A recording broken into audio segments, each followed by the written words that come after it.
To Hail Varsity Radio, the voice of Husker Nation. Insight, opinion, expertise, with the biggest and best names talking Nebraska across the state. Join the show on Twitter at Hail Varsity and at Schmidt_radio. Call in at 402-466-ESPN or 1-800-825-5865. Here's Chris Schmidt.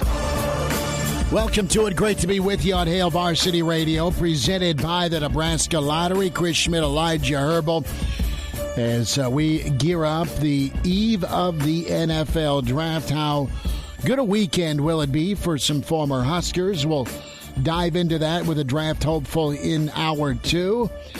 Damian Daniels going to join us. We'll also kick off hour two with Husker legend and Hall of Famer Jason Peter. Another preview of Day by Day, the Nebraska football documentary. So that's on the way. Mike Babcock and Mike Schuhart this hour. Room for you to get us kicked off at 466-3776, 466-3776, 800-825-5865. Can email the show, chris@hailvarsity.com, and give us a follow on Twitter at Schmidt_radio, Chris Schmidt. That's me, and Elijah Herbel at Herbal Essence for Elijah. So have you changed your avatar to you and your mower? You're pretty fired up with an early morning text. Yeah, I'm out mowing my yard. Does it look as good as Mike Babcock's yard? Well, see, I was hoping that, you know, whenever the grass comes in, it's my first mow of the year. I was hoping that once I got it all evened out, it'd be like, okay, you know what, it looks better than I thought. It looks like Memorial Stadium. And I will say it does need a fertilizer, a bit of fertilizer, probably a little bit of water too, which is tough with the little amount of water we've been seeing the last couple of months here. So needs a little water, needs a little fertilizer, but the start is there. We got some really good looking areas. We got some other areas that need a little bit of work, especially the backyard. But the front yard is just looking it's looking like it's on pace to be a great yard come the end of May. It's always an arms race between your yard and does it look as good as Babber's yard? Does it look as good as Jack Pierce's front yard and backyard? That's the standard. That's the 12-0, 11-1 type season. So yeah, we'll be the judge of that. But it's primed for barbecue and everything. Yeah, see, it's all about. There's you can go and you can get the 5-star yard coming out of high school, or you can develop it into a talent. And I've been developing over the past couple of years, and I think the fruits of my labor are going to pay off this year. See, that's a good answer. The developmental yard, the developmental program. And how much buzz are you feeling for the NFL draft? Are you fired up about it because it's a holiday? Or are you a little cool on this year's draft just because, I mean, the uncertainty is usually fun, but you look at some of the projections with who's going number one. Is it Aiden Hutchinson? Is it going to be somebody else? I mean, there's 400 edge guys that are going to go in the first round. You all got to watch them compete against Nebraska and, quite frankly, have some career days against Nebraska. Hutchinson, I mean, that's a guy you got to watch under the lights at Memorial Stadium. That's a Big Ten edge rusher. Carl Loftus, Boy Mafe out of Minnesota. You got some guys that are late-round projections from Michigan State. You saw the trio of Oklahoma guys, right? And they are, fourth, fifth-round guys, but there's not that wow quarterback in this draft per se. Maybe it turns out, oh, wow, this is a great quarterback class. You just never know. It's a little bit more researched and refined than recruiting, but it's still a crapshoot where you look at as good as Bill Belichick has been in New England, it's still throwing some darts. He hit on Brady. He's hit on some of his defensive guys, but you just never know how a guy's going to transition to the NFL. You never know how a guy's going to make the jump up, and can he stay healthy? Can he adapt to the speed? That's what's pretty cool about the athletic story on Levante David. It's been 10 years, Nebraska fans, since Levante David was picked in the second round by Tampa. Greg Schiano and the former GM at Tampa loved Levante, and they the rest of the NFL wondered about Lavonte David's size. Is he a safety? Is he a linebacker? And no, Lavonte's a pro football, dare I say, Hall of Famer. He doesn't have as many Pro Bowls as he should, but a decade later, the guy's got a ring. Entering into his 11th year, 1,200 career tackles, 133 of those for loss, and 58th pick overall. And he has been incredible to watch, and he's still going strong. And you look at this athletic story about the oral history of the Lavonte David pick. It was a no-brainer. They were hoping to grab him. You had the Luke Kuechly pick that went first round, and Kuechly's out of the league, but he had an incredible career. Probably another Hall of Famer. I think there's three guys in that draft. Kuechly's the guy that kept Lavonte out of like 50 Pro Bowls. Well, yeah, and I think it was Kuechly. Or all pros. Kuechly, Bobby Wagner, and Lavonte David all were in the same draft. That's an incredible. That's probably 3 Hall of Famers right there. Yeah, I think so. And Lavonte's got the ring to prove it, but and the most longevity too. Yeah, very durable, minimal missed time. And Lavonte's story is really cool about how there was some familiarity. Jason Pierre-Paul was a teammate of Lavonte's down at Fort Scott. I think it was Fort Scott. Pretty sure it was Fort Scott. You're correct. And Nebraska lost out on Jason Pierre-Paul off the edge, but they got Lavonte. Pierre-Paul went down to South Florida. He's thrived, and he's put up, he's working on 100 career sacks. But you had a comp that's a name nobody wanted to whisper at Tampa. Can he be like Derek Brooks? Nebraska fans remember Derek Brooks for his incredible play at Florida State in those Orange Bowls. But Brooks was a smaller outside linebacker, a will backer, and no one's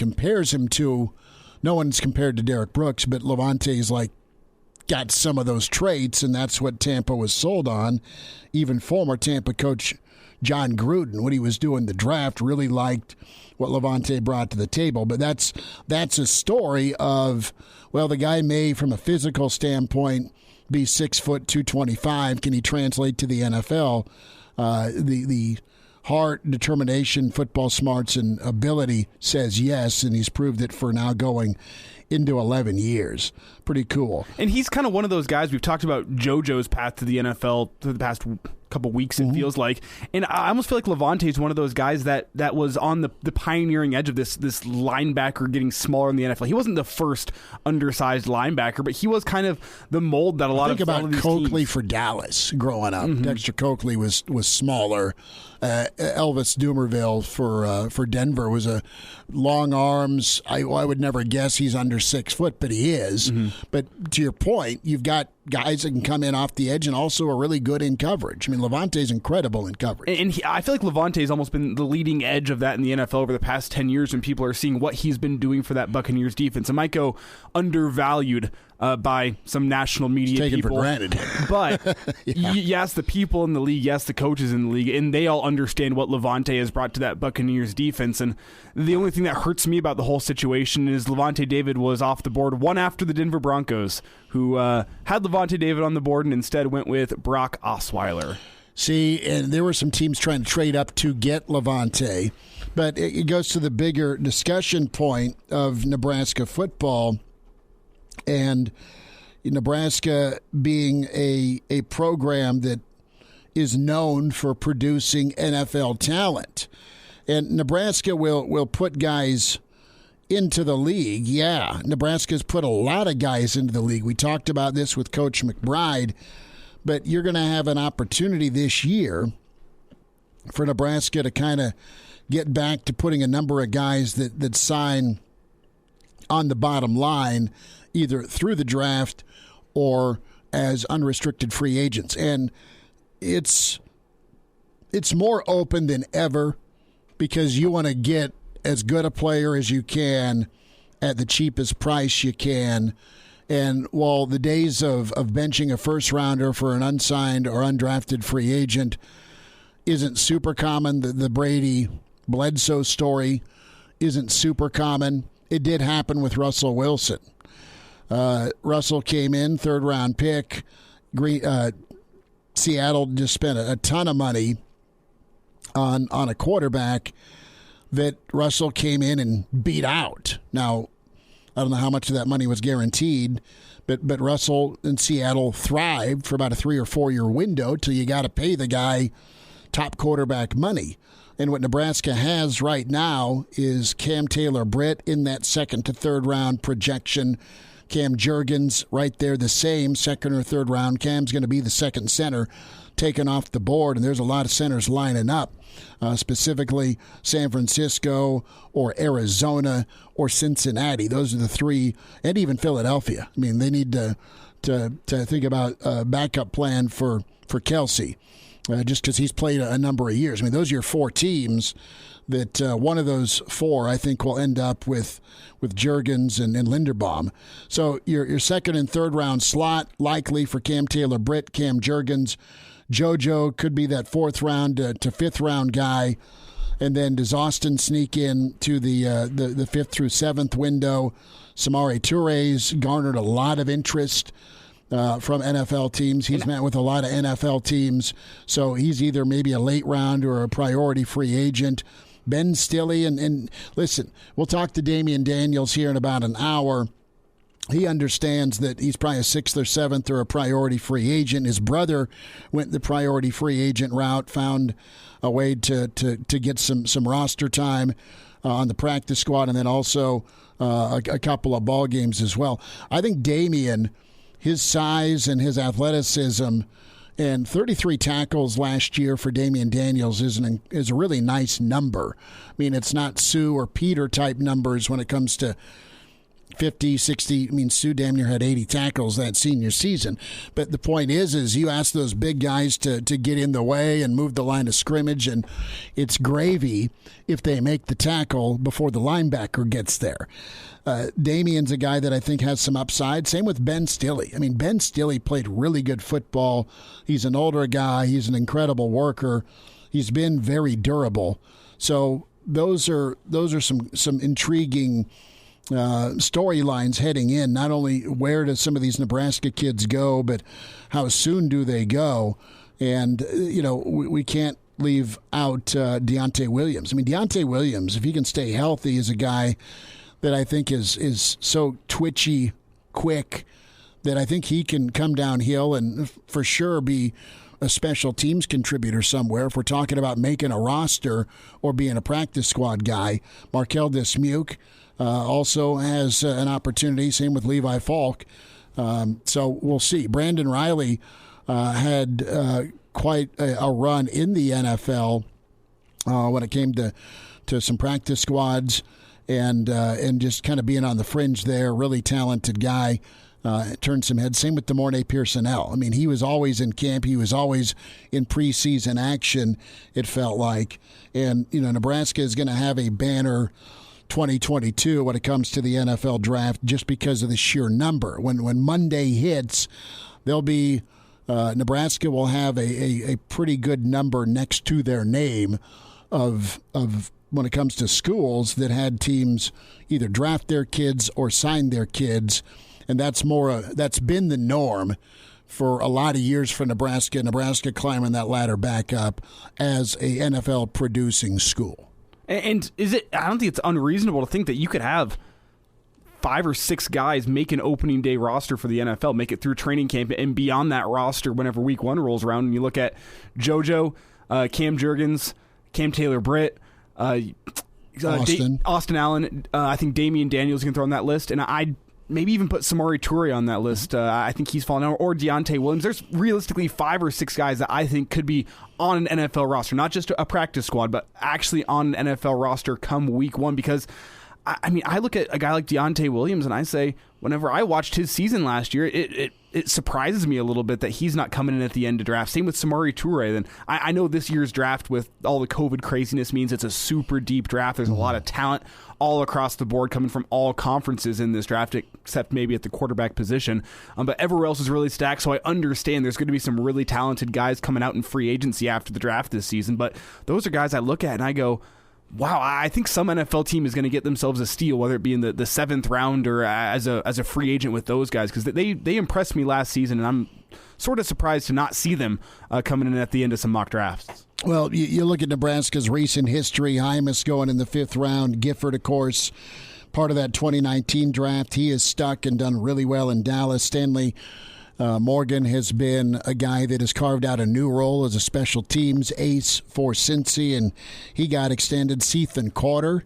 Sethan's a guy that didn't get drafted but made the roster for Cincinnati at tight end, and then signed a free agent deal with Miami. Lamar Jackson wasn't drafted. We remember talking to Lamar, and while he was bummed out, I know he got some early and quite a few looks for the Jets. I mean, he started really quite a handful of games. So that's some recency there. You still have Rex and Amir in the league carrying the football, and from a secondary standpoint, Prince and Dejon Gomes were guys from the Peliti era. Josh Kalu, I think, still getting a paycheck on special teams. Stanley Jean-Baptiste, 2nd-round pick. So Nebraska could, if Cam Taylor-Britt goes in that 2nd round, could be the highest quarter picked since Baptiste. And I know Fonzie's had some off-the-field stuff, but he was a pretty huge part of some of those New England titles in the secondary. Mike Babcock's on the way with Hail Varsity. Hello, listener. Hey, it's Chris Schmidt with Hail Varsity Radio, and I wanted to let you know about a special deal just for listeners of the Hail Varsity Radio Show podcast. We're offering $10 off the annual subscription price of $29.99. That means that you, for less than $20, can get everything we do. 10 issues of our monthly magazine, our annual football yearbook, and all the premium content we produce at HailVarsity.com. Just go to HailVarsity.com/subscribe and enter in the promo code GBR for $10 off a full year of Hail Varsity. That's HailVarsity.com/subscribe, promo code GBR. And we're back Fellas, think we could listen to the radio lesson? on Hail Varsity Radio, presented by the Nebraska Lottery. Yes! That's awesome! Thanks for hanging out. Hail Varsity Radio, a Wednesday, presented by the Nebraska Lottery. Benches have cleared a little while ago between the Cardinals and Mets, and it was actually kind of good, if there is such thing. Johan Lopez throwing up and in on Nolan Arenado. And the Mets like to sprint out of the dugout. So that has been ongoing at Busch. Now, have you talked with Junior at all about what he should do in a benches clearing brawl? Have you gone through the old double leg takedown versus squaring up with somebody argument? I haven't gone there, but Carson has hit 3 batters on the season, if you're asking. Oh, he's got to get ready then. We welcome in Mike Babcock. Mike, I'm going to the bullpen here for a little help with etiquette. How do I discuss when you bean somebody, Junior, expect the response at some point in your baseball career? Should he go high or go low, or is the Elijah advice of sweeping the leg Johnny the way to go here? Boy, I don't have a good response for that. Next question. Yeah, I think you need to take like a martial arts class somewhere, and then just pose like you're going to do something, and maybe that'll stop. Like you're scoring a touchdown for Alabama, right? Yeah. Take him to the old Muay Thai classes. But I got to say, I think the best method I've seen is when you throw the glove as a projectile to get the guy who's coming at you thinking, and then behind the glove is where you come with your first real attack. Then you have a form Levante David tackle. All right, we'll flip it. Yeah, we'll flip it to you, Elijah. Do you watch it happen, or do you try and break it up as an ump? I treat it like hockey. Let him get a couple shots in before I'm going to step in. You know? See, here's the thing. You don't hit him in the first place, and then that's good. No, you got to keep going. Is there a wrestling move that you liked back in the day, Babbers, that could be invoked on the baseball diamond, figure 4 or the claw or something? There were just so many that, you wouldn't have a ladder out there, so you couldn't climb up on the ladder and jump off onto him. Nor a steel chair. No, you couldn't hit him with a chair or jump off the chair. No, I guess I guess I don't. Unless you just jump off the dugout. Yeah, I guess you could. You could run and hop up on the dugout and then jump out under the... And then you can go for the stone cold stunner right there. Yeah, into the fray. or the elbow. Babbers, when you think NFL draft, does Nebraska still carry some weight reputation-wise as a school that produces NFL talent? Well, I was trying to think about that kind of back in the day, it was almost like Nebraska didn't necessarily produce NFL talent. I mean, it did, but not to the degree that you're going to say Alabama does, because it was, it fit a system, and that option offense wasn't necessarily something that the NFL was looking at. I mean, if you're looking at an option quarterback at that time, you probably weren't, an NFL team probably wasn't looking at an option quarterback. Or when Nebraska recruited an offensive lineman, take a guy like Aaron Taylor, I don't think had a lot of offers from major schools because he wasn't tall enough. He wasn't big enough for an offensive lineman. But he was what a collegiate career he had coming to Nebraska. He played center one season when they needed it. He was a guard. He won the Outland Trophy because he was a good fit for the system. And so I remember some of those schools in the old Big Eight probably had a few more guys that would get picked, and you'd find them in the NFL, but they weren't as successful in the conference, if that makes any sense. I mean, Nebraska had a very specific system, and it recruited for that system. And, there were guys that certainly, Jason Peter, Grant Wistrom type guys, and they come to mind immediately because they had an opportunity to go after their junior year, and they opted to stay because they wanted to win another national championship, and that's what they did in Coach Osmer's last season. But it wasn't entirely looking at pro prospects. It was looking at guys that fit into the system, that made your system work, guys that were good teammates and good system-oriented guys.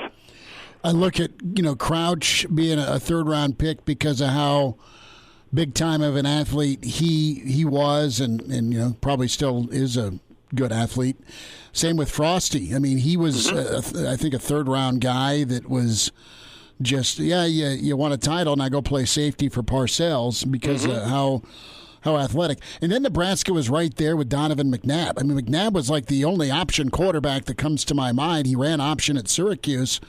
But, man, we got under Andy Reid, who became a West Coast guy and had a really good career, went to at least one Super Bowl.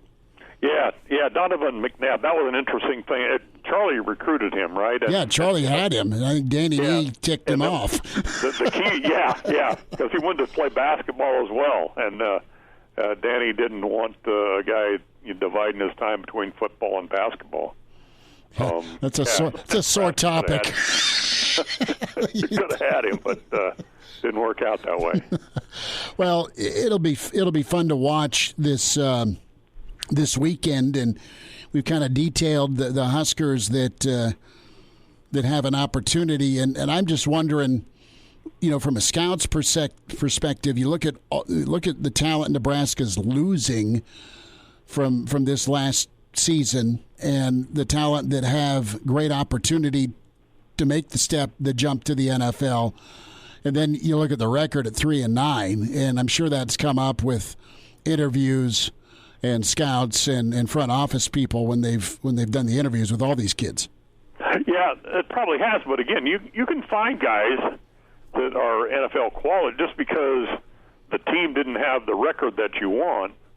You're probably not going to find as many. Again, if you use the Alabama example or Georgia or something like that, where you're going to have multiple guys and a lot of attention on guys that could be all first rounders or whatever. But that doesn't mean that if you're 3-9 that you don't have NFL quality talent and guys that can make a name for themselves in the NFL. That's just not in the same kinds of numbers would be the difference, I would say. Mike Babcock's with us here on Hail Varsity Radio. And Mike, Schmidt and I were talking on Monday about what the numbers of NFL drafted guys should be per year for Nebraska. And one of the points I brought up was for Nebraska to be back in a place where they're contending for Big Ten championships, they need to start getting some first-round talent coming out of the Husker football program. And I want to ask you, do you see any guys on the roster right now that are showing first-round potential, guys you think someday down the road could be first-round guys? Boy, I just have a hard time evaluating things that way. It's the same way with recruiting and 5-star and 4-star, kinds of things. I'm not smart enough to figure that stuff out. But if you look at it, how many 5-star guys is Nebraska bringing in here? Well, not bringing in a lot of 5-star guys. So does that mean that there's not a lot of potential NFL first-round talent available at Nebraska? I don't know how to read that. I'm sure that in their minds, there are players on the team that have that kind of mentality, given the opportunity. But again, I think that what you have to look at from a collegiate standpoint for Nebraska, what you have to look at is what players will fit your system best. Can you recruit them on that basis, not necessarily whether they're potential first-round NFL picks or not?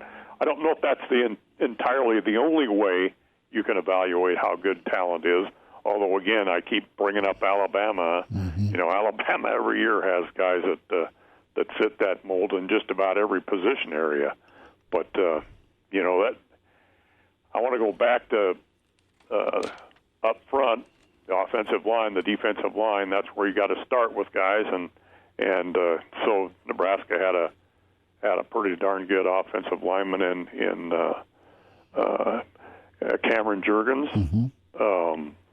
And those are the kind of players that you have to recruit and develop to fit your system first of all, and then look forward to the NFL. I mean, that's a secondary consideration, I think, in evaluating talent for Nebraska. First consideration is get guys that fit the system here. Mike, a couple of minutes. A thought here on what the NCAA needs next as Mark Emmert will be shown the door in June. Do you need a football czar, or do you start the divorce proceedings with X number of schools that form their own deal, and then there's the leftovers? How does this proceed? That's going to be a tough thing for whoever succeeds him. The first thing probably is that you have to find someone that knows that it's not the Kansas City Jayhawks. Okay. And kind of go from their involvement there. But I think we're going to see a change in college football, how things are going to occur. That position. Think about all the considerations now. The pressure. NIL. I think you've got to get some guidelines for NIL, because I think that's going to just be out of hand at some point, the way we're seeing some things shake out there. The transfer portal, and these are football considerations. Then you've got consideration. The transfer portal affects other sports as well. I mean, look at the volleyball team losing somebody that they were going to count on, I think. So those are the kinds of things you're going to have somebody that really is involved and considers that it's not what it once was, and it's going to continue to change in that way. And I think that's going to be really important. Somebody is going to have to be aggressive in dealing with these kinds of things. Well, there's candidates aplenty. It's going to be a sweet pitch to get somebody that air quote gets it in the chair, and to salvage this, because it's been really, really crazy with NIL, with portal, with pandemic, and the fact that it's a nonprofit setup reaping in billions with the tournament and all of that, and they've had no real say.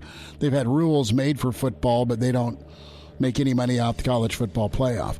Babbers will get caught up again. We'll figure out a a wrestling move next time we talk from the baseball diamond, all right? Yeah, we'll figure out something other than just jumping off the dugout. The dugout, right? That'd be a safety hazard. Yeah. Babbers, thanks so much, bud. Thanks for having me, guys. Be safe. Hello, listener. This is Brandon Vogel, managing editor of Hail Varsity, and I wanted to let you know about a special deal just for listeners of the Hail Varsity Radio Show podcast. We're offering $10 off the annual subscription price of $29.99. That means that you, for less than $20, can get everything we produce. 10 issues of our monthly magazine, our annual football yearbook, and all of the premium content we produce at HailVarsity.com. Just go to HailVarsity.com/subscribe and enter the promo code GBR for $10 off a full year of Hail Varsity. That's HailVarsity.com/subscribe, promo code GBR. And now, back to Hail Varsity Radio. Thanks for spending time. Hail Varsity Radio, presented by the Nebraska Lottery, Day by Day, the documentary. May 13th at the Rococo Theater. We'll check in with Jason Peter in 25 minutes. His thoughts on the doc, and then Damian Daniels, draft hopeful, with us next hour. We say hi to Mike Schuhart, Wilderness Ridge Golf. Shuey, what do you know? It's finally warming up to swing the clubs. How you doing? I'm doing good. Hey, did I hear they have Jason Peter on? Yeah, he'll be on in 20 minutes. Make sure you ask him how his golf game is. Oh, I will. I will do that. I know. You tell me, how's his golf game? He's getting better, man. He works hard at it. We work hard at it, so he's getting better. That's awesome. How's the construction? We'll start there before we dive into all things Phil. And you got May around the corner, and I know things are getting ready to launch, Shuey. Yeah, things are coming right along. So pool house is getting complete. The swim-up bar, they're getting that little building complete. They filled up one of our pools. They were testing that. They're testing the other one. So there's a lot of work going on over there. So it's getting closer every day. Mike Schuhart's with us, Wilderness Ridge Golf, and Shuey, excited for what's going on at Wilderness. What would you have got, DJ and Paulina Gretzky? They were married over the weekend. Would you have regifted something, or would you have gone something off the registry? Had you been invited? Maybe you were invited. I don't know. But if you would have attended, what would you have provided them for a wedding gift? I would have given him some ankle supports. Okay. So he doesn't trip down the stairs and loses a Masters because of it. Yeah, that's a good take. So high top shoes with extra support. Yep. That makes sense. It's better than a toaster. That's right. So, well, come on. That's the go-to. If you harbor any ill will towards anyone at your wedding, it's what it sounded like. Not at all. The ill will's towards the wife, because I got a quesadilla maker, and all of a sudden that thing with my George Foreman grill back in the days out on the side of the road. We had our reception at Wilderness Ridge, so we love it. Shuey, Phil Mickelson, in for the PGA, in for the U.S. Open, requesting a release from the PGA to play in the Saudi tournament. What's your reaction? It'll be interesting to see.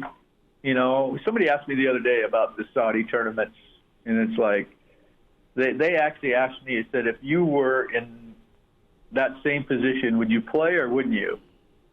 And it's like, to me, it's like, no way I would play. And the reason is that the only reason you're playing in the Saudi tournaments is for money. Mm-hmm. Plain and simple. I mean, it's about how much money can I make. I mean, if I'm a PGA Tour player and I'm playing for majors, that's the last place I want to go, because you're not going to be eligible to play in any majors. You're never going to be eligible to play on the Ryder Cup. You're never going to be eligible to play in the President's Cup. You know, so really, why are you playing in those tournaments? In my opinion, it's just all about greed. It's all about how much money can I make, you know, which is, I guess, not a bad thing, but it's like, how much money do you need, you know? That's my question with Phil, and I know he's lost a boatload of sponsors that have kind of walked away from him in lieu of the comments he made. But Phil's, I guess I'm going to counting his money should be okay. You would hope so. Well, that's right. That's my question is he doing this for the money, or is he doing this because, hey, it's something new? And I mean, there's a shot at $255 million. I mean, 8 events. We're talking $225 million. The 7 regular season events, $25 million. You finish top 10, there's another $10 million. There's $8 million thrown in. I mean, there's just an incredible amount of money. And I know purses are really good in the PGA, as good as they've ever been, but it still isn't even close, quite honestly, to that money being thrown with the Saudi tournament. No, I think truly it's trying to open up another avenue to help enhance the tour. Okay. You know, in a sense, is that you start bringing tournaments like that in, and they are PGA Tour sanctioned events. You know, it's like that just adds that much more credibility to the tour, that much more money. You know, so I don't think it's all about money. I mean, it is a lot about money because there's a lot of money out there. But I think it's another avenue that the tour doesn't have. They're not in those areas. Mm-hmm. So can you create tournaments throughout the year that you go to Saudi and play? You know, it's like for the players, that's a great deal, you know, because they're playing in events that have huge purses with that. Mm-hmm. But at the same token, it's like, do you want to be associated with the Saudis, you know, from a political standpoint and things like that? Human rights, yeah. You don't want to make it a political issue because it's about playing golf on the PGA Tour, and I think that's his approach. But it's bigger than that, you know. It's like I don't typically agree with how they conduct their business, you know. So I don't know. I just reading between the lines of what Phil initially said and what he was trying to do is he was kind of the spokesperson for players. And I think that's really what it was, is like, can we open up this avenue, this arena that we're not into right now and make that part of what we do? It just makes it better for everybody. It just didn't come across that way at all. Well, similar to the NFL playing a game in Europe, right, every year for the regular season. I mean, just expand your market.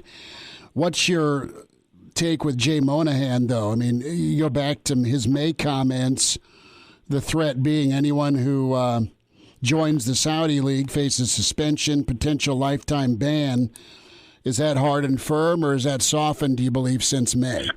I hope it's hard and firm, because I hope he keeps his and holds his stand that way, because I truly believe, personally, is that why would I go play over there? Because if I'm a top-level player, those players play for the biggest prizes. That's really why they're playing now. Your 100th player on the tour, they want the money. Just a name, a Kevin Na, a name like that.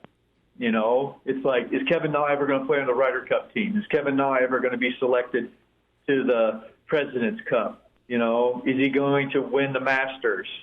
You know, you look at a DJ. I mean, a DJ's already won, and he wants to continue to win. Jordan Spieth, a Justin Thomas.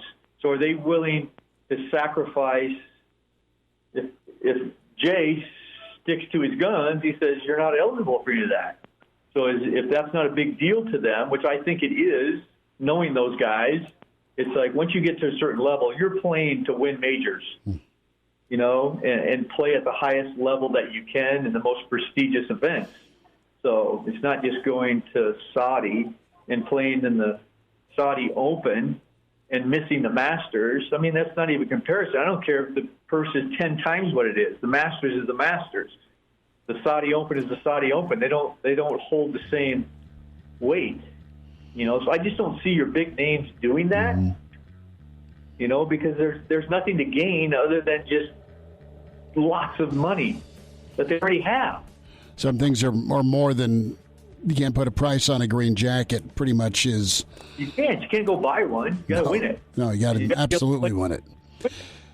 Mike Schuart's with us. Shuey, we'll talk next week. Keep that pool warm for me, all right? I'll do it.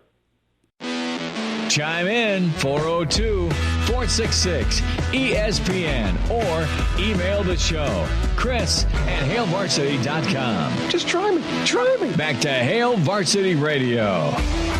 One final time this hour, we'll dive into the NFL draft with Damian Daniels, how he's feeling, who he's heard from, and day by day, the Nebraska football documentary. May 13th and 14th, couple of different showing times. You want more info on that, daybydaymovie.com. So where you go to get your tickets to it at the Rococo. And I know a lot of Nebraska fans excited for that. It's going to be a lot of fun. I know it's been time in the making, and Justin and the crew that put that together, along with all the former Huskers that weighed in. It should be something really awesome. And Nebraska fans have been waiting a long time for their light on the documentary stage. When you look at all the 30 for 30s that are out there, and day by day will tell a really cool story that a lot of us witnessed, went to, participated in from, my family from the West Balcony. I don't know how many Saturdays in a row, but it was a good time growing up. And Jason Peter with us in 10 minutes to talk about day by day.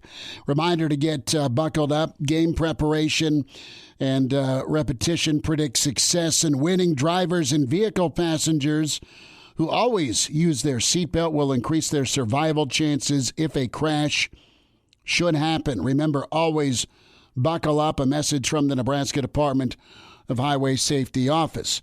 So the Fighting Elijah Herbels, the Denver Nuggets, down to a 3-1 deficit. The Warriors, their new death lineup.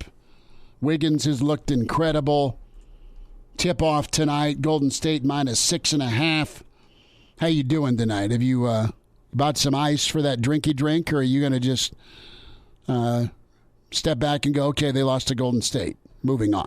Hey, I was already convinced that the series was over. Broom time? When it was 3-0. So now that it's 3-1, I mean, my hopes are up. It's a case of the Nuggets have shown in the past that they have superpowers whenever they're down 3-1 in a series. So they haven't shown much life when they've been playing in San Francisco to this point here, but we shall see what happens tonight. The Nuggets need a lot of things to go their way for sure. They need a huge game from Jokic. They need a couple guys on the bench to step up and get some bench scoring going. They need a strong game from Boogie Cousins, and they need two of the Warriors' 3 stars to not live up to expectations. So they need a lot of things to go right. If they get bounced tonight, so be it. It's okay. The Nuggets have a lot of injury problems this year, and I don't think it was ever meant to be their year to go win an NBA title, but I'm hoping for a good showing. On the basketball front, Nebraska making the cut for Baylor Shireman. The list of teams that want his services uber impressive. Now, we shall see if things go the right way for Baylor. Really talented kid. South Dakota State, of course, out of Aurora.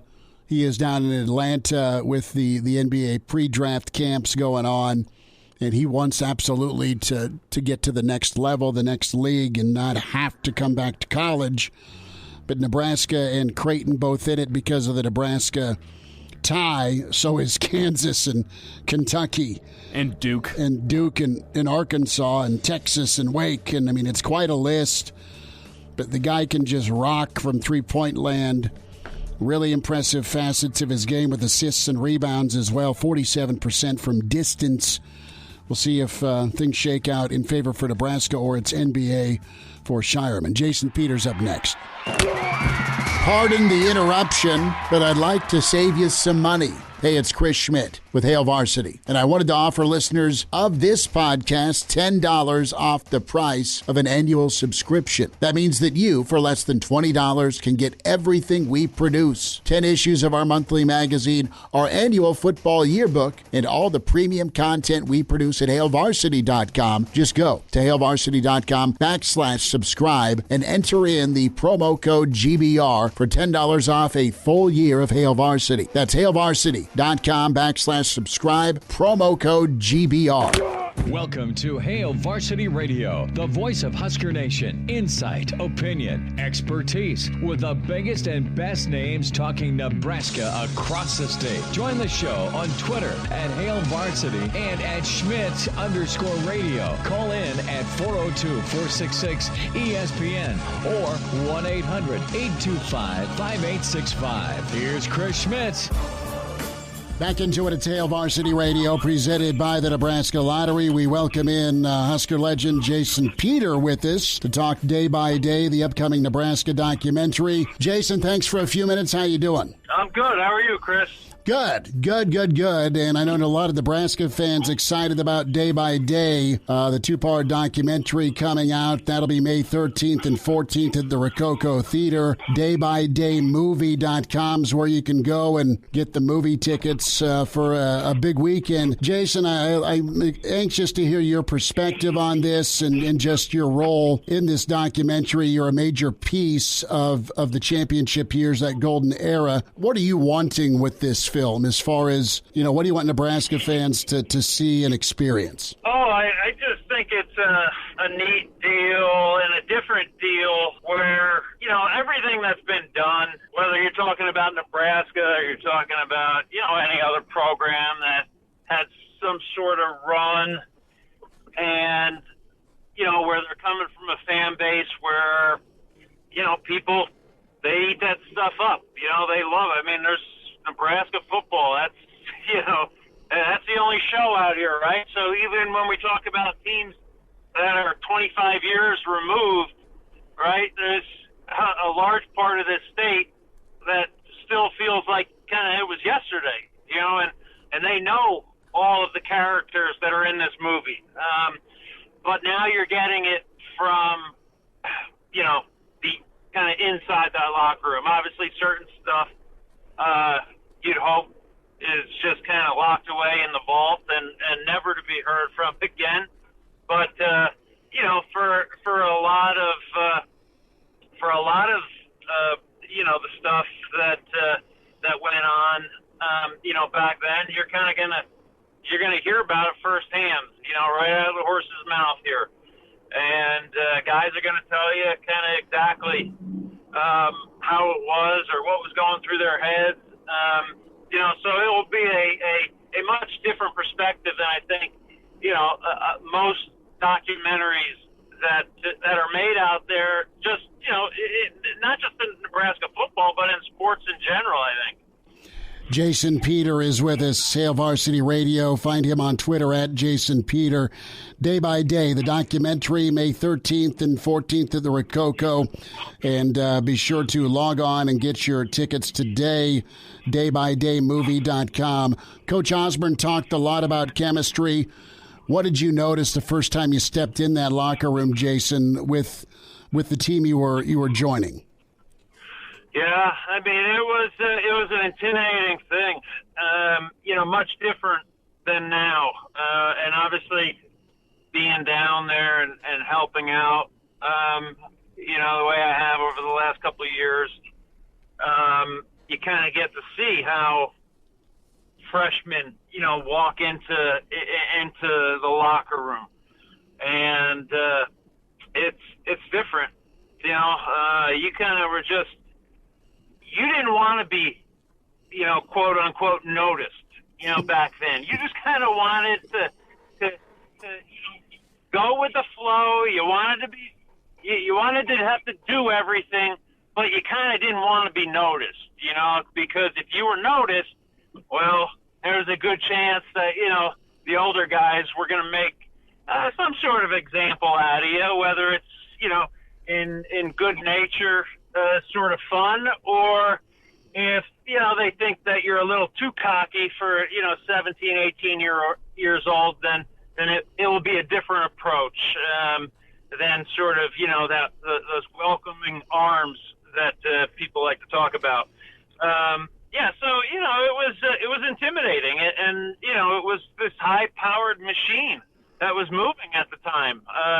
It wasn't about, I guess there was somewhat of the trying to get over the hump, in a lot of ways with trying to, beat some of those Florida teams. I mean, Nebraska was at a point where back then they would kind of, run the table in the Big Eight, get themselves to the Orange Bowl, and then, 9 out of 10 times they were kind of getting run off the field, by a Florida or Miami, Florida State, and I was fortunate, that I kind of stepped into this thing right as there was like almost a changing of the guards and kind of this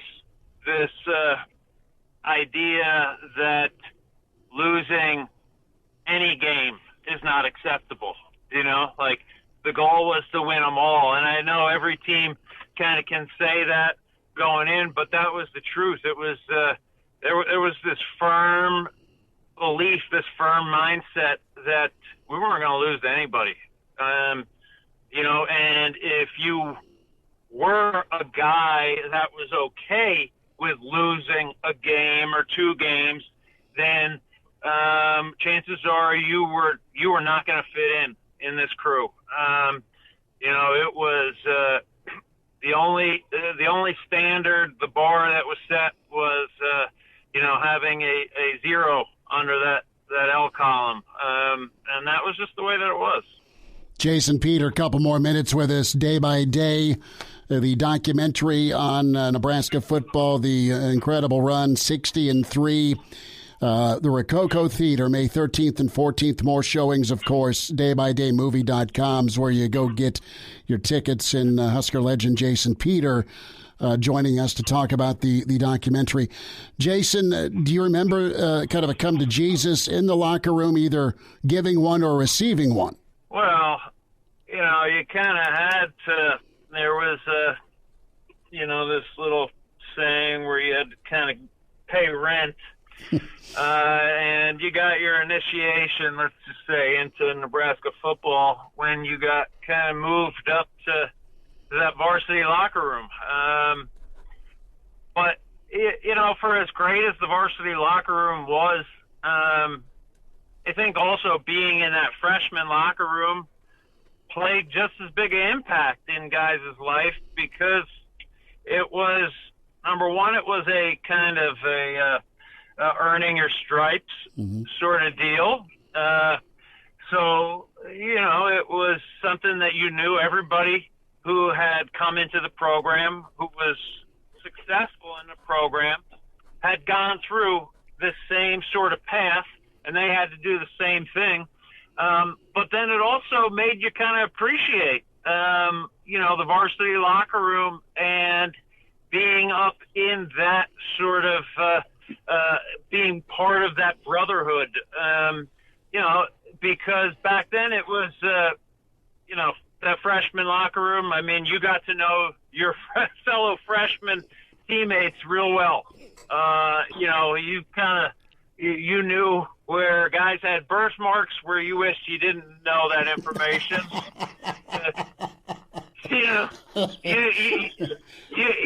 You knew whether their moms and dads taught them to wipe front to back or back to front. I mean, you were up close and personal with everybody. There were no there were no doors on the stalls. Come to think of it, there were no stalls. It was just wow. It was. I'm guessing it was kind of like the military, where it was just head after head after head after head, and that was it. But when you got up there and you kind of got the nod of approval that, hey, okay, Jason Peters getting moved up into the varsity locker room today, or Grant Wistrom, or Jay Foreman, whoever. It was like it was a big day, and it was another step. All these benchmarks that you have, over the course of your time here at Nebraska, and certainly getting moved up into that varsity locker room was one of them. Jason, we'll get you out of here on this. Thanks for the time. It's great to catch up again. Your time as a volunteer coach down at Nebraska and working with all the kids, how rewarding has it been for you? And just touch on the D-line and some of the talent in that room. Oh, it's great. Got a really great group of kids. You know, I'm not going to come on and say all this, you know, stuff that people have kind of been hearing for the last few years. I mean, all I can tell you is what I see. And, you know, you got good kids that are working hard. No matter what anybody else thinks out there, you know, they're not wanting to lose. They're not trying to lose. It's a progression, you know. You know, almost you think back to when Bo was here and he used to talk about, you know, the process, and people got tired of the process, right? But you know, there's a lot of truth in that. It is a process, and not to say that, you know, winning 9 games or losing 9 games by you know 6 points or whatever is part of that process. It's seeing these kids go out, and each day we're asking them to be better than they were yesterday. And if they can come out and they can do that, that's all you can really ask, you know, is that they're better today than they were yesterday. And obviously there are days where, you know, practice you feel like isn't great. That's I don't care if you're talking about 95 Huskers or you're talking about the 2022 Huskers. You know, bad practices are part of the deal. You just got to be able to recognize that it was bad and recognize you know, the things that made it bad and make sure that it doesn't happen again. But, you know, it's like I said, a group of good kids. Obviously, you know, nothing is without, it's never an easy path. Mm-hmm. And, obviously leading up into this season, it's kind of, you know, gotten difficult here, with some of the choices that some guys have made, but this is the deal. You can only roll with the guys that want to be here. And the guys that want to be here, I wouldn't want to trade them for anything in the world, because they know what it takes. They never complain. They want to win more than anybody. I can guarantee you that. You know, no matter if there's 5 people in Memorial Stadium or if there's 90,000 people in Memorial Stadium, nobody wants to win more than those kids that are dressed in the uniforms. And for the most part, they do everything that we ask them to do in preparation for those wins. So, you know, it's one of those things. I hate to say, you just kind of hope, you know, like you don't want to ever wait for the light or wait for us to get over that hump. You got to force yourself to get over that hump. And, you know, a big part of it is leadership, and that's something obviously that myself, you know, and Jay Foreman have been kind of helping with me with that as well, with building that leadership, so that the team can kind of run itself. You know, you want it so that inner leadership, those guys, whether it's the 4 captains or, you know, it's the 15 or however many seniors you have, those guys, they all got to take ownership. And when they take ownership in the thing and it means more to you, you're willing to go that extra mile and do the extra things that nobody wants to do. And, you know, it's something I always tell them. It's like, what do you do? It's easy when the cameras are here, you know, or we got, you know, fans in to watch a game, a spring game or whatever. I said, but what do you do when nobody's looking, when nobody's watching? I go, because that's what separates, you know, the chumps from the champs. And it's just a matter of getting more guys, continuing to find guys that, you know, think that way and operate that way. You know, it's not about the glory. It's not about the articles. It's not about, you know, the Twitter love and all that stuff. It's about the guys in that locker room and you know, playing for one another. And then ultimately on Saturdays, you're going out and you're playing for, you know, the 80,000 people that are in that stadium. Well said. Jason Peter, day by day. Jason, a part of the documentary. A lot of Nebraska fans excited to see it. What are you shooting today on 18? Golf days are over. My body's too jacked up, you know.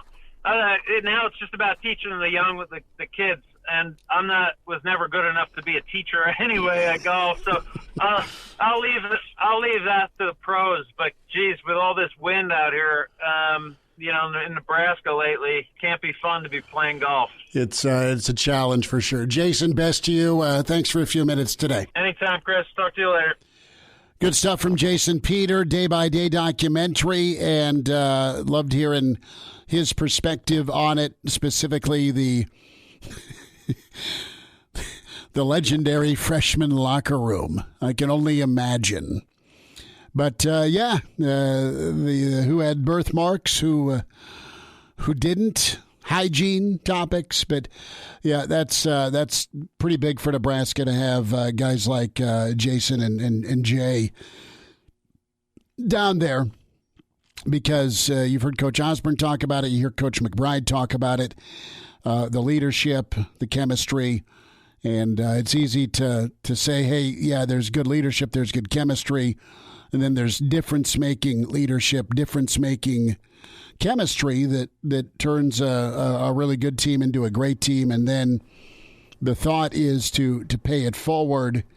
And so the next wave of guys, we've talked about Nebraska and the run they've had with guys that get loaded up, and it's draft pick after draft pick after draft pick. If you look from mid-'70s through the mid-2000s, right, where you're just kind of reloading and reshuffling. Okay, you just had Grant Wistrom go number 6 overall, or Jason Peter go number 14 overall. Who's next? And in that line is a guy like a Vanden Bosch or a Steve Warren.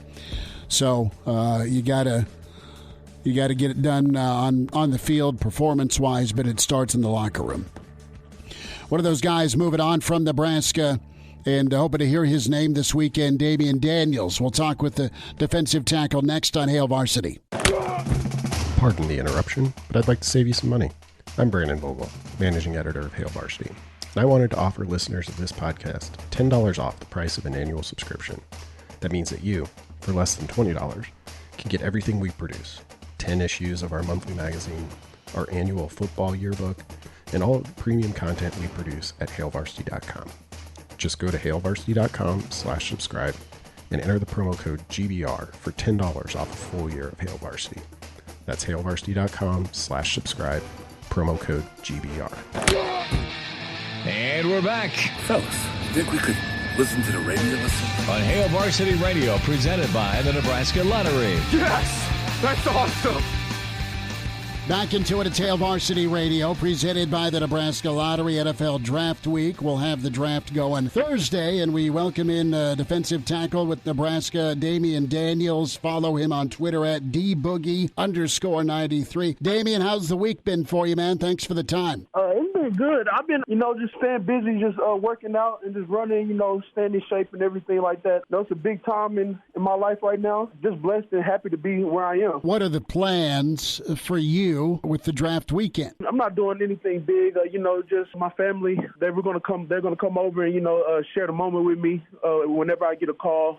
Praying that I get a call and everything. Just a special moment, once in a lifetime experience, and I just can't wait to experience it. Let's talk about the experience, Damian, leading up to the draft. How's it been for you? What is some of the feedback you have? It's been good. Feedback I've been getting, it was a lot of teams. They were surprised that I came out this upcoming year. They were looking forward to me leaving next year. And, with the COVID-19 rule and everything, they're looking at me to becoming a 6th to 7th to priority free agent in the process, with me and everything, with the season we had this past year. Hopefully it would have did us justice if we had a winning season. Could have been higher, but I decided to just take my shot and try for the lead this year, and just want to see where I land. What was that process like for you when it came to the decision to move on? Who'd you talk to at Nebraska? Who'd you talk to when it comes to family and other mentors in your life? At the stadium, I talked to Coach Tuioti, talked to Coach Fish,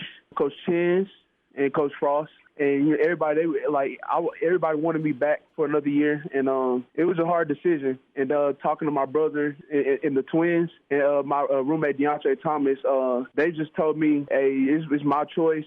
I can do another year, or I could go." And then, at the end of the day, it was all my decision. I chose because I felt like I was ready to just take that next step. Damian Daniels with us, Hail Varsity Radio. So let's go through last season and a number of games you guys were close in. Where did you grow most? What were you most proud of with your performance and the defense overall? Man, with my performance, it's no I in team. or anything like that. With the way the defense performed this past year, it was phenomenal. I felt like even though we came up short, only if we had a couple more plays that we could have got back, it would have been a great year. But as a defense as a whole, I feel like we could have sold it in, even though we knew we wasn't going to a bowl game or anything. But the way we kept coming out and fighting as a team and playing for the brother to your left and to the brother to our right, it was a great thing to see. We could see it right when we came in for practice and lifts on Monday, the way everybody, their mentality, their mindset and everything, everybody, they was just ready to attack the next challenge. No matter if it was a win or a loss, everybody was just there to attack. Damion Daniels is with us on Hail Varsity Radio, and Damion, we keep talking about last year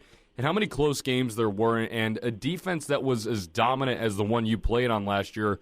What would you say the most valuable thing you learned from that defensive unit over the past season? The most valuable thing I learned was a lot of things. First off, just the fight that we had, not just on the defense, but on the offense as well. But another thing is, like, we were just ready for whatever happened, and we just played the next play. I know last year, 2 years ago, the 2020 season, when something went bad, everybody was like, oh, man, here we go again. But this past year, everybody was just like, hey, we good. Just play the next play. You know, something's going to come out in our favor. And that's one thing we kind of did. We just stayed positive throughout each and every game, each and every play, each and every quarter. Just tried to do our best, do the best that we could. Get into just what it takes to play on the inside in the Big Ten, man. Nebraska fans specifically love watching football. You've had to live it the last few years on the interior. What type of personality and determination does that take to keep smashing against other 300-pound dudes? Man, well, first and foremost,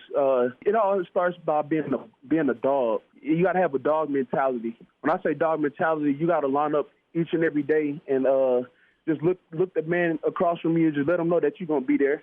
Let you know that you're not going to get pushed around, that you're going to assert your dominance over them. And that's one thing that I try to make sure I did each and every day, each and every play. My tenacity and everything, the way I played, I just gave it all, like just an extra second longer than my opponent, and just making sure I would just put hands on them. Yeah, it's all a mentality, really, playing in the middle. Nebraska lost Coach Tuioti. He's off to Oregon. Your time with him, how did he help improve you? Man, Coach Tuioti, he helped improve me, not just on the field, but off the field as well. Just me off the field. Coach Tuioti, he was like a father from home. I could call him whether I needed anything, if I needed some advice or some help. Coach T, his phone number was open 24/7 for all of us, and I was really thankful to have him as a coach. And with my play, Coach T, he helped me understand the X's and O's a lot better, and he just helped me like put my own little twist into my game and just help me find the player that I am. And I'm thankful that I had Coach T as a coach and everything like that. Shout out to Coach Tuioti. I hope all is well with you and the family. When it comes to projections with the NFL, what teams, if you want to get into it, have reached out to you when it comes to their style and your style meshing? Who are some of the teams you've heard from? I've heard from the Cowboys. You know, me being a Dallas kid, it was pretty big here from the hometown team, but I know back in January I talked to 16 total teams. I talked to the Baltimore Ravens, and today I met with the Saints, the Texans, and the Raiders I talked to earlier this week and everything. But it's a lot of teams that's been reaching out, and I'm just blessed to be in the position I am, and it's all in God's hands. Damion Daniels with us on Hail Varsity Radio. And Damion, what has it been like going through the draft process or the pre-draft process with some of your teammates from last year? Have you guys been able to bond over that and work out together? What has that been like? I really haven't been able to get back and work out with some of the guys. I know when back for Pro Day, I got a chance to, get a little lift in with Austin Allen and Cam Jurgens. Austin Allen and Cam Jurgens, those guys are for sure going to get their name called. I'm just happy that I had the opportunity to play with them and share some moments at Nebraska with them. And, those are great guys and everything. Yeah, different experiences and everything. Both of them, they got invited to the combine. We were just kind of chopping it up and talking about what they went through and everything like that. Just the experience overall that they had to go through at the combine. It was just great to hear about it because, I heard about it from my brother and everything, and then the twins. And then, they the next year they didn't have it. So this year it was the first year they had it back. For Austin Allen and Cam Jurgens to get invited to that, it was a big deal, and I was really happy for him. Did you reach out to the twins, and did you talk to your older brother about making the leap? Did you get their feedback? Oh, Oh, yes, sir, I did. They just pretty much told me, like I said earlier, it was my decision, my choice. They said that they know I'll be a dominant force in the league, and whatever I do, they know that I'll be ready for it. And I know I'm ready for it, and I just can't wait to see what the future holds. Damian Daniels with us. Damian, a thought on this upcoming Nebraska team? You still keep in contact with some of the guys? Any feedback on the spring? Yeah, I talked to a couple of the guys and everything, and having a drop point or anything, and that was good to hear. And even when I was there looking at the spring game, and I sat in on a couple of practices, watching them move around and run, they look really, they look great, just out there having fun with each other. And like I said, with no drop-off point. And I know I talked to Ty Robinson and that, and Casey Rogers and everybody, and I just had conversations with them and just told them, like, people thought a couple years ago that the D-line was going to be the weakest link of us, of the team this past year, and we end up being one of the strongest forces. So I told them it's probably going to be the same thing this upcoming season, and just prove everybody wrong. And they did exactly that. When I watched the spring game, they looked really good. They were moving around. They got a lot of reps and everything. And the future, the sky's the limit for them. You surprised about Casey Rogers hitting the portal? Oh, yes, sir. I was. Good luck to Casey wherever he chooses to go. But, yeah, Is the portal in NIL, was it overwhelming to have, or was it a welcome opportunity? It was a good opportunity for other guys, I felt like, because, back then, before the portal and everything happened, people had to sit out a year. A year before they could start playing again and everything. But I feel like it's a good opportunity for guys to, reestablish themselves, find a home for them to actually grow. Because, sometimes some people go to schools and everything, they commit to schools because of a coach, and something might go bad, and the coaches might part ways with the program, and the kids are just stuck there and probably got to just sit there for the rest of their remaining eligibility, not knowing if their new coach liked them or not, or anything like that. And then it's like with the competing and everything, with the portal rule coming in, I feel like it's been helping a lot of players lately. So I hope the best for Casey. Last thought here, while at Nebraska, and best to you, Damian, as you head off to the NFL opportunities. At what point did you feel ready and confident? How long did it take you to get to that point from a snap count standpoint to really contribute and to playmate? I was always ready to, snap counts and everything. If I was given the chance to make plays, I was always ready for that opportunity. It was just never given to me until I had a meeting with Coach Chins and Coach T, and we had a conversation and we talked, and I just told them that I want to be able to help my team. And based off the snap counts and everything, Coach T and Coach Chins said that they want to see me change my body. They want to see me be able to stay on the field for longer than 3 snaps. And I told them that I could do it, and I showed them that throughout camp and everything, and they trusted me, and I went out there and I did my thing, and that's when I knew, I knew that I was cut out for it. So how much weight did you trim off? Because you went from, some impactful snaps in your career to a ton of snaps last year. It was like, so I just cut off some bad weight, some body fat. And I was 325 the 2020 year. And after that year, I really dived straight deeper into my diet. And I played this past year, the 2020 year, around 310, 315 in that area. And I just felt good. I was moving good, and I was just feeling great, like my joints, my feet, and everything. It was just feeling great, and I stayed motivated, and just not just that, but hearing my coaches and some of my teammates tell me that I look good and I'm moving pretty well. It just gave me that extra boost that I needed. Damian, best of luck this weekend. We'll talk again, and thanks for a few minutes with us today. Hey, thank you for having me. Damian Daniels, we'll see where he ends up. He said himself, 6th, 7th round, maybe possible free agent, preferred free agent. But a guy that's that big and that strong and can move that quickly, he'll get noticed for sure. We'll see where that shakes out. Hail Varsity continues, presented by the Nebraska Lottery. Like what you hear, high-quality radio and podcast is part of what we do at Hail Varsity. Hey, it's Chris Schmidt with Hail Varsity Radio, and I wanted to offer listeners of the Hail Varsity Radio Show podcast $10 off the price of an annual subscription. That means that you, for less than $20, can get everything we produce, 10 issues of our monthly magazine, our annual football yearbook, and all the premium content we produce at HailVarsity.com. Just go to HailVarsity.com/subscribe and enter in the promo code GBR for $10 off a full year of Hail Varsity. That's HailVarsity.com/subscribe, promo code GBR. He's in his 30s, but sounds like he was born with a stogie in one hand and a brew in the other. Now, say my name. It's Schmitty on Hail Varsity Radio. I got the body of a taut, preteen Swedish boy. Back into it, it's Hail Varsity Radio, presented by the Nebraska Lottery. Time for a Jock Doc Wednesday. Nebraska Orthopedic Center. Dr. Brandon Seifert's with us. Dr. Brandon, how we doing? I'm doing great, Chris. How are you, buddy? Doing a lot better than Joel Embiid. I know Philadelphia is stressing out the city of brotherly love, but Embiid, unlike some of his other NBA brethren, fighting through a pretty severe injury here. Let's talk about Embiid and this sprained thumb, Dr. Brandon. Yeah, so trying to read through the lines here, figure out exactly what they're talking about with his sprained thumb.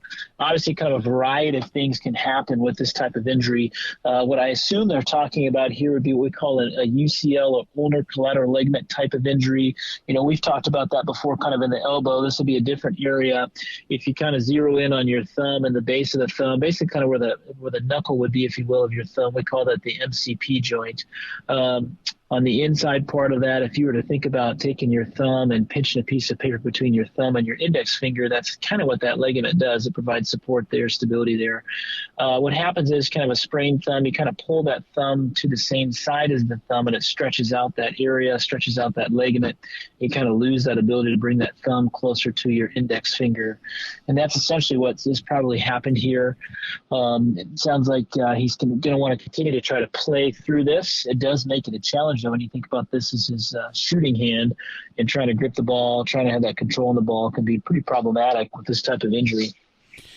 Well, he is going to gut it out. He suffered the injury in the first half against Toronto and went for 28 second-half points, still scored 21 points and 8 rebounds in Game 4, a loss.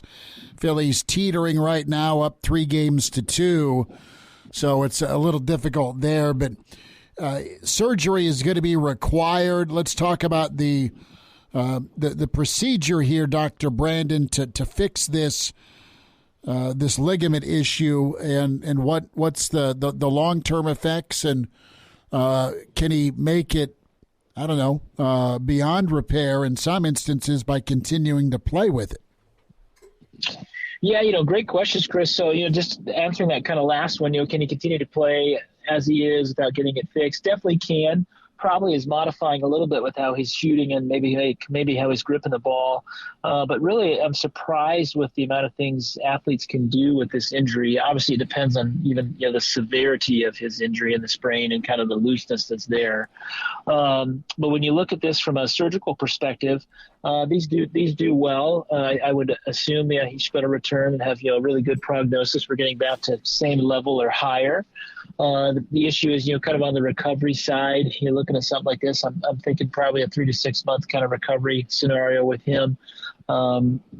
In terms of fixing these, there's kind of a variety of options to do it. Essentially, what we have to do is tighten up the ligament or recreate the ligament. It's a very small area. If there is a decent amount of tissue left, you can put some stitches through that, sewing that ligament back together. However, though, if you get to an area where there's just not much tissue left, then you have to think about using some kind of artificial things. And we have some kind of specialized suture that we can use, something called like an internal brace type construct that we can utilize to basically reestablish that connection, that ligament, and that stability. When it comes to rehabbing post-surgery, how sensitive, Dr. Brandon, is this area of the body, and specifically to a right-handed basketball guy that's going to go 6'9", 6'10", and 270 down in the paint? I know it's not the 80s when it comes to physicality in the NBA, but it's still not a walk in the park, night in, night out. Yeah, absolutely. Pretty sensitive early on. Some challenges early on. So you think about, you're stabilizing the ligament, but fingers and joints in particular in the hands can be pretty unforgiving. So they tend to get stiff pretty quickly. So, an early aggressive range of motion protocol while trying to protect this ligament repair is going to be important. And that will be a challenge for him. We'll be regaining that range of motion. Just towards the sensitivity there. Once you kind of get past that, first 8-12 weeks of this, that sensitivity really kind of goes away or significantly diminishes. I don't see any big issues long term from that sensitivity perspective. From a stability perspective, these do well. I think he'll redevelop good stability in the area. I still think he can get down and bang the bodies and do the plenty of shot blocking, get the rebounds that he needs to do what he needs to do. And I don't think that'll be a huge hit for him. Again, I think the biggest thing with these is you think about kind of fine-tuning your shot and just the touch that those players have on the ball, and how does something like this kind of change some of that dexterity? I think that'd be a concern, is redeveloping that dexterity and those kind of ball mechanics he had previously will be a challenge. Talking about Joel Embiid, the sprained right thumb, he continues to give it a go, and he just wants to win, so he's putting his team first, and he's battling through, and he's had an injury history with microfracture and knee injuries, but he is trying to bring home that first MVP award for him and carry the team forward. Dr. Brandon, what about re-injury to this region because of where he plays and what he does? Just because you have it fixed once, could it get hurt? Can he get hurt again in this right thumb region? Yeah, you definitely can. The risk essentially kind of goes back to normal, and in some instances, depending on how much kind of scar tissue he lays down in the area, maybe that risk becomes less over time for him. And really would take another pretty good trauma to get back to this level. You think about the number of kind of jammed fingers, jammed thumbs that you have playing basketball, and this finally happened to him after how many occurrences. So pretty rare injury. So I would say, answering that question, pretty low risk of this, happening again. It's a Jock Doc Wednesday, Nebraska Orthopedic Center. Dr. Brandon Seifert with us, Joel Embiid, our topic. Can he lose strength? Can he lose strength in the right hand overall because of this injury? It sure could. Especially that strength going from thinking about bringing your thumb over to the index finger, you absolutely could lose some strength from that perspective. And so that'll be an area that really have to dial in his hand therapy. What all goes into hand therapy when it comes to those specialists? Yeah, and so when we look at just kind of physical therapy in general, you do have some subspecialties there. There's some sports medicine kind of focus, shoulder-specific therapist. But there is a thing called a certified hand therapist that really does dial in exclusively on hand and wrist therapy. They go through some pretty specialized certifications for that.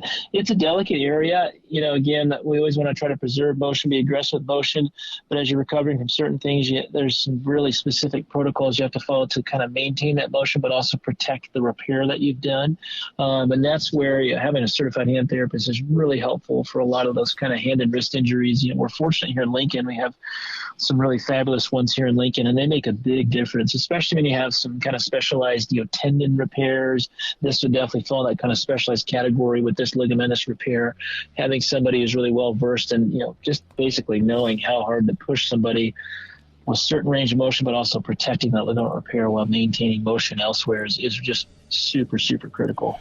Dr. Brandon Seifert with us, a Jock Doc Wednesday, Nebraska Orthopedic Center, and our topic, Joel Embiid. Dr. Brandon, we'll talk again soon. Thanks for a few minutes. Sounds great, Chris. You guys take care. Like what you hear? High-quality radio and podcasts are just part of what we do at Hail Varsity. I'm Brandon Vogel, managing editor. I wanted to offer listeners of the Hail Varsity Radio Show podcast $10 off the price of an annual subscription. That means that you, for less than $20, can get everything we do. 10 issues of our monthly magazine, our annual football yearbook, and all of the premium content we produce at hailvarsity.com. Just go to hailvarsity.com/subscribe and enter the promo code GBR for $10 off a full year of Hail Varsity. That's hailvarsity.com/subscribe, promo code GBR. Miss us? Come here, brother. Give me a hug. Bring it in for the real thing. We're on call for you. Catch the podcast at hailvarsity.com, the ESPN Lincoln app, or download them on iTunes. Saddle up, partner. Back to Hail Varsity Radio. One final time this Wednesday on Hail Varsity. Be sure to subscribe to the podcast, Hail Varsity Radio, Spotify, iTunes, Google Play. Give us a review. Let us know what you think, and take it with whenever it's convenient for you. And we'll be back at it tomorrow. NFL Draft with us at 6. Russ Landy, NFL Draft insider for a lot of years, front office for Belichick with Cleveland, and Vermeil in with the Rams. So Mr. Landy will be with us tomorrow. Brandon Vogel will join us. Gary Barnett from the golf course, or maybe from the tee box. And Burke's Best Bets, Danny Burke, get us some NBA insight to more of the playoff series. You can always email the show, Chris@HailVarsity.com, and a few handles for you to follow on Twitter at Schmidt_radio, Chris Schmidt at Herbal Essence for Elijah Herbel, and at Hail Varsity at ESPN Lincoln. Crazy story. Sent it to you, Elijah.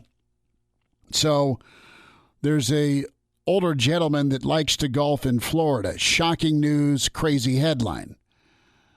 But some guy was walking his dog along the golf course, along a path, and this elderly gentleman took out a weapon, fired it, and then proceeded to go to town with the golf club and beat the guy. I didn't see the end of the story. I saw the headline and a little bit of the news on it. Did the dog walker survive? I believe yes. But still, you get shot in the ankle and then beaten like you're Shooter McGavin. Well, one of the funny parts, if you can call it funny, in this story was... It's funny because it isn't us. Well, they talked to the guy afterwards, the guy who got shot at, and he said, I realized whenever he started firing rounds at me and I had to go hide behind a tree that he might be looking to kill me. Like, I don't know. I think he might, like, after the first shot, maybe, I think he might have realized this guy's looking to kill you. I mean... I don't think it takes a couple of shots in the point where you're behind the tree. We go, wow, man, this guy means business. Once he took the wedge out of the bag that far away from the green, you knew it was on after the shots were fired. I saw this story after we talked to Shuey, but we will keep it in our back pocket when we talk to Mike Schuhart, Wilderness Ridge, next week. Tell me, what's the angriest you've ever been on a golf course and why? I'm making you go off the top of your head. No, I mean, I know it. I broke a 3-wood club head trying to chop a tree down because I was pissed. And I've given up that rage and anger. When something good happens, you just get back in the cart and you take another sip. I'm done chasing the fact that I'll ever be worth a damn in golf. See, my brother and I have decided that this summer we're each going to go golfing, or together. We're going to go golfing together once a week this summer until we figure it out and finally get respectable enough that we can go golf with people. I mean, listen, you'll never, ever, ever figure it out. That's just golf in general. Well, I'm just saying enough that I'm not losing 5 or 6 golf balls per 18. See, and if I can keep it to 1 or 2, I'll be happy. When I go with my dad, like he'd get pissed because I'd tee off and I couldn't find the ball. It just irritated him to no end. Like, where the hell's your ball? I don't know, man. I thought I hit it straight. If I would have hit in the water, at least I could drop. Talk to you tomorrow at 4. Thanks. A Hurrdat Media Production.